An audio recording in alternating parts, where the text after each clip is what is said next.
এই যে লোকটা বস্তির পাশে জন্মে অমেদ্য খাদ্য গ্রহণ করে বিকলাঙ্গ হয়ে এই যে ভোগ করছে, এটা তার পূর্ব জন্মের কর্মফলেরই স্বরূপ। ঈশ্বর কারো ভাগ্য রচনা করে না, আমাদের ভাগ্য আমরা আমাদের কর্ম অনুসারেই রচনা করেছি। এখন ভাগ্য আসলে কি শুনুন, হরি কথা ভাগবত কথা মানে সাধারণ লীলা কথা শুধু নয়, আমাদের জীবন পরিবর্তনের কি হচ্ছে আছে মাল আছে, চুপচাপ শুনুন ভাগবত কথা। ভাগ্য পরিবর্তন বা ভাগ্য বলতে কি বুঝি? কর্ম তিন প্রকারের, খুব ধ্যান দিয়ে শুনতে হবে, মন দিয়ে, কারণ এই ভাগ্য নিয়েই আজ চলছে চারিদিকেই এর বিধি ব্যবস্থা। ভাগ্য কাকে বলে সে সম্পর্কে আমাদের গীতা শাস্ত্র যেটা বলেছেন শুনুন। অনিষ্ট ইষ্টম ত্রিবিধং কর্ম, কর্ম তিন প্রকারের। ভাগ্য কি করে রচনা হয় শুনুন। ভাগ্য কাকে বলে ভগবান জানাচ্ছেন। কর্ম তিন প্রকারের, ক্রিয়ামান, সঞ্চিত, প্রারব্ধ। এগুলি না বুঝলে ওই ভাগ্যের দোহাই দিয়েই আবেশেই আমাদের জীবন কাটাতে হবে। সঞ্চিত কর্ম কেমন? আমাদের এর আগে বহুবার জন্ম হয়েছে, এটা বৈদিক সনাতন ধর্ম অবলম্বীদের দৃঢ় বিশ্বাস এবং বৈজ্ঞানিক যুক্তিসঙ্গত এই চিরসত্য। পূর্বজন্ম আছে। একবার ট্রেন যাত্রায় এক অহিন্দু ভদ্রলোকের সাথে আমার কিছু কথা হয়। তিনি আমার সাধু বেশ দেখে প্রশ্ন করেন, আপনাদের ধর্মের সাথে আমাদের ধর্মের মিল নাই। কোনটা মিল নাই? বললেন, আপনারা পূর্বজন্ম বিশ্বাস করেন, পুনর্জন্ম বিশ্বাস করেন, আমাদের ধর্মে পূর্বজন্ম বা পুনর্জন্ম নাই। এর যুক্তি আপনার কাছে কি?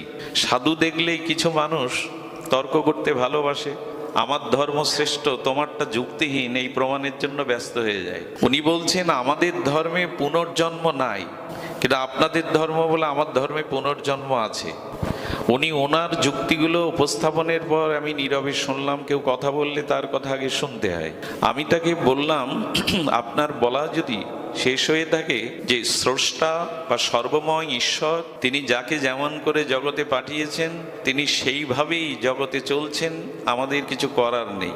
অনেক যুক্তি এইভাবে দেখালেন। তিনি যেভাবে যাকে জগতে পাঠিয়েছেন, তিনি স্রষ্টা, তিনি সর্বাধিকুল মালিক, তিনি যাকে যেরূপ রূপে পাঠিয়েছেন, ধনী নির্ধনী, সুস্থ অসুস্থ, সেভাবেই জীব এসেছে, তারই ইচ্ছা। আমি আমার বলা শুরু করলে বললাম, আপনার কথা মতো তাহলে মানুষের পুনর্জন্ম নাই? বললো নাই। যদি তাই হয় তাহলে আমরা যারা জগতে বর্তমান 800 বা 850 কোটি মানুষ আছি, তাদের প্রথমেই জন্ম হয়েছে। যেহেতু পূর্বজন্ম নাই, পুনর্জন্ম নাই, পৃথিবীতে বর্তমান যদি 800 কোটির ঊর্ধ্বে মানুষ থাকে, তা পুনর্জন্ম যদি না থাকে তাহলে এই মানুষগুলো প্রথমেই এসছে। তো বোঝা যায় কথা? তো প্রথমেই যদি এই 800 কোটি অধিক মানুষ জগতে এসে থাকে, তা আমাকে আপনি বলুন, একজন জন্মন্ধ বিকলাঙ্গ কেন হলো, আর একজন পূর্ণ অবয়ব নিয়ে সুস্থ হয়ে ঘুরে বেড়াচ্ছে? একজন কেন বস্তির পাশে ওই দুর্গন্ধ প্রতিময় স্থানে অমেদ্য খাদ্য খেয়ে জীবন ধারণ করছে, একজন কেন অট্টালিকায়? উনি ঘুরে ফিরে ওই বলছেন, স্রষ্টা বা ঈশ্বর যাকে যেমন করে জগতে পাঠিয়েছেন তিনি সেইভাবেই আছেন। আমি বললাম, তাহলে আপনি যে স্রষ্টার কথা বলছেন সেই স্রষ্টার বিচার বিবেচনা ঠিক নাই। আমার পূর্বে যদি কোনো জন্ম না থাকে, এই যদি প্রথম জন্ম হয়, তাহলে পূর্ব জন্ম না থাকায় আমার কোনো পাপও নেই, কর্মফল নেই।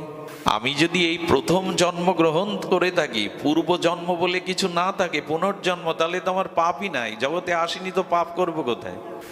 তো পাপ নেই, কুকর্ম নেই, তো ঈশ্বর একজনের প্রতি নির্দয় হলেন আর একজনের প্রতি সদয় হলেন, এটা কি ঈশ্বরের বিবেচনার বিষয় হতে পারে? দয়ার বিষয় হতে পারে? আমার পূর্ব জন্ম নাই, আমি এই প্রথম জন্মেছি, তো আমার এই দুর্দশা কেন? উনি বারবার ফিরে বলে যাচ্ছেন যে এটা ঈশ্বর যাকে যেমন করে পাঠিয়েছে, পিতামাতা যেমন করে জন্ম দিয়েছে, কানাখোড়া অন্ধ হলে এটা পিতার দোষ। আমি বললাম, শুনুন, এই উত্তরে মীমাংসা আসে না। ঈশ্বর কারো প্রতি নির্দয় নন। ঈশ্বর সর্বভূতে তার সমদৃষ্টি, তার আপন পর নাই।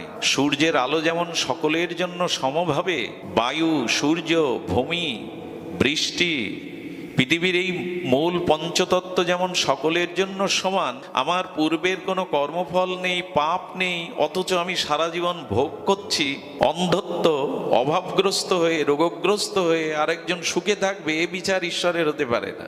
আমি তখন বললাম, আমাদের শাস্ত্র কি বলছে শুনুন। পুনর্জন্ম এটা এখন বৈজ্ঞানিক সত্য, এ আর ব্যাখ্যা করার বিষয় নয়। পুনর্জন্ম, বিবর্তনবাদ এটি একটু বৈজ্ঞানিক সত্য। আমি বললাম, আমার ধর্ম বলেছে এই যে লোকটা বস্তির পাশে জন্মে অমেদ্য খাদ্য গ্রহণ করে বিকলাঙ্গ হয়ে এই যে ভোগ করছে, এটা তার পূর্ব জন্মের কর্মফলেরই স্বরূপ। ঈশ্বর কারো ভাগ্য রচনা করে না, আমাদের ভাগ্য আমরা আমাদের কর্ম অনুসারেই রচনা করেছি।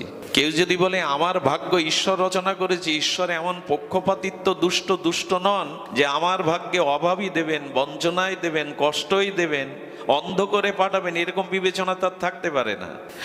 আমার ভাগ্য ভগবান রচনা করেনি, আমার কর্মফলই আমার ভাগ্য রচনা করেছে।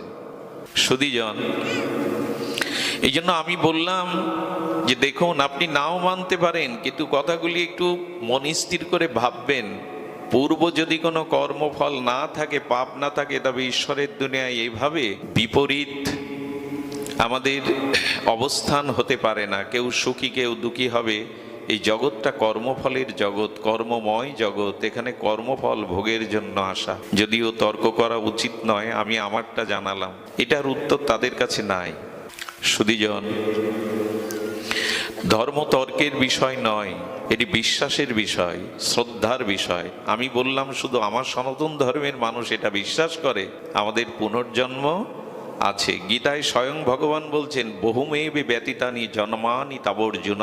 ভগবান শ্রীকৃষ্ণ বলছেন, অর্জুন তুমি আমি বহুবার এ জগতে জন্মগ্রহণ করেছি, মায়ার দ্বারা তোমার সে স্মৃতি নাই। ভগবানের কথা উপেক্ষা করবেন? উপেক্ষা করার কিছু নাই। এবং আমাদের পুনর্জন্ম শাস্ত্র সম্মত। সুধীজন, এখন ভাগ্য নিয়ে বলছিলাম। কর্ম তিন প্রকারের।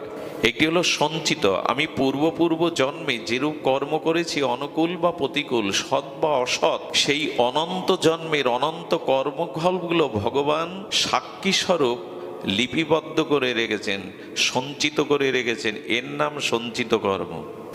আমি যখন মাতৃজঠরে আসি, তখন অনন্ত জন্মের কর্মফল যুক্ত সঞ্চিত কর্মের এক বিন্দু আমার সাথে আসে, আর তাই ভোগ করি আমি জগতে এসে। সবটুকু এক জন্মে ভোগ আমরা করতে পারবো না, কিঞ্চিত সঞ্চিত কর্ম আমাদের সাথে দিয়ে দেয়। আচ্ছা, কেউ যদি বলে এইখানেই তো ভাগ্যবাদীরা জিতে গেল, আমার পূর্ব সঞ্চিত কর্মফল নিয়ে জগতে এসে আমি ভোগ করছি, এতে তো ভোগ করতে হবে, কর্মফলের উপরে কিছু করার নেই।